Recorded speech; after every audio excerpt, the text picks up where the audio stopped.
Hello guys, तो आज हम लोग देखेंगे appreciation and depreciation of currency with respect to US dollar.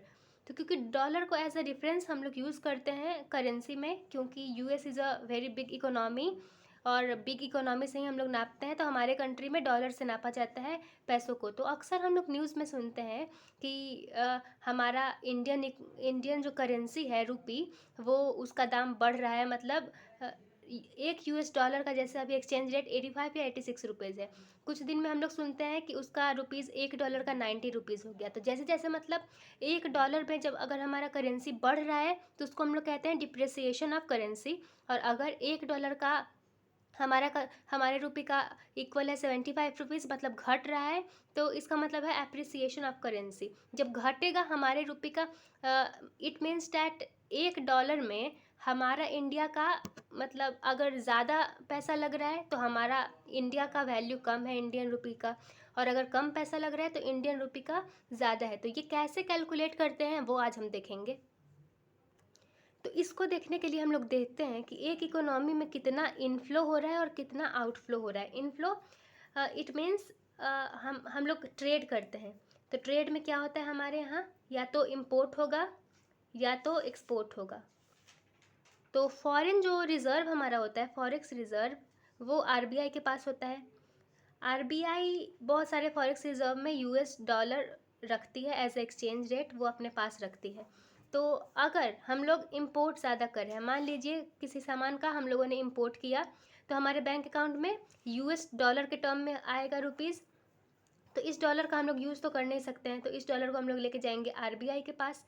RBI उसके बदले हम लोग को पैसे देगी रुपीज़ में, और उस रुपीज़ को हम लोग यूज़ कर सकते हैं। और वो जो डॉलर है वो RBI as a forex reserve रख लेगी अपने पास। तो फॉरेक्स रिज़र्व हमारा इंक्रीज़ हो जाएगा। तो this is the case of export, not import. This is the case of export, क्योंकि अगर हमने कुछ एक्सपोर्ट किया तो हमारे बैंक अकाउंट में पैसे आएंगे डॉलर में।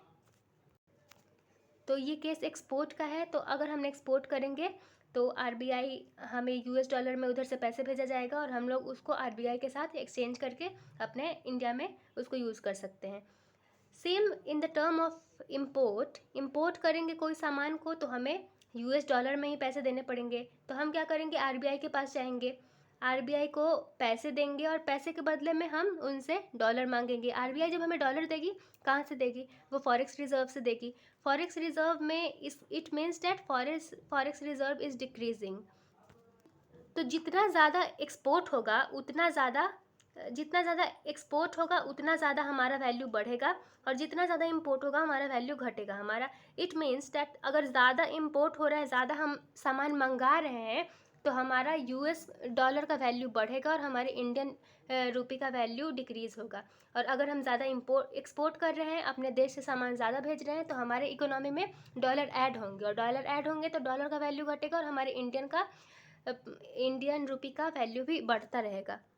तो अभी के केस में क्या हो रहा है कि हम लोग इम्पोर्ट ज़्यादा कर रहे हैं, एक्सपोर्ट कम कर रहे हैं, इसलिए हमारे इकोनॉमी का, हमारे रुपीज़ का डिप्रिसिएशन हो रहा है। फॉरेक्स रिज़र्व क्या होता है, तो फॉरेक्स रिज़र्व होता है कि हर एक कंट्री कुछ रिज़र्व रखती है, तो ताकि ये रिज़र्व होता है 9 मंथ्स के लिए। तो इतना रिज़र्व हर कंट्री को रखना चाहिए कि 9 मंथ्स तक, अगर बिना कुछ उसकी इकोनॉमी में इम्पोर्ट एक्सपोर्ट हो, फिर भी वो 9 मंथ तक मतलब बैठ कर खा सके, बैठ कर खर्च कर सके। इसलिए तो हमारे इंडिया के पास अभी इतना इकोनॉमी है, लेकिन जितना ज़्यादा फॉरेक्स रिज़र्व होगा उतना ज़्यादा उस कंट्री के लिए बेनिफिशियल होता है। तो फॉरेक्स रिज़र्व रखा जाता है हमारे कंट्री में, यूएस डॉलर के टर्म में रखा जाएगा, plus gold, plus some government securities, जो कि आईएमएफ से हम लोग ख़रीदते हैं, आईएमएफ वर्ल्ड बैंक से ख़रीदते हैं। तो ये इंटरनेशनल लेवल का सिक्योरिटी रहता है, उसके टर्म में भी हम लोग रखते हैं उसको ख़रीद कर। तो चाइना के पास जैसे देखेंगे तो उन लोगों के पास 200-300 ट्रिलियन है, जबकि हमारे पास सिर्फ 30-40 ट्रिलियन डॉलर है। तो जितना ज़्यादा होगा उतना ज़्यादा उस इकोनॉमी को सेफ़ माना जाता है। तो ये होता है फॉरेक्स रिज़र्व। तो आप लोग समझ गए होंगे कि कैसे किसी इकोनॉमी में मनी का वैल्यू घटता है, डिप्रिसिएशन होता है या एप्रिसिएशन होता है। Thank you for watching the video.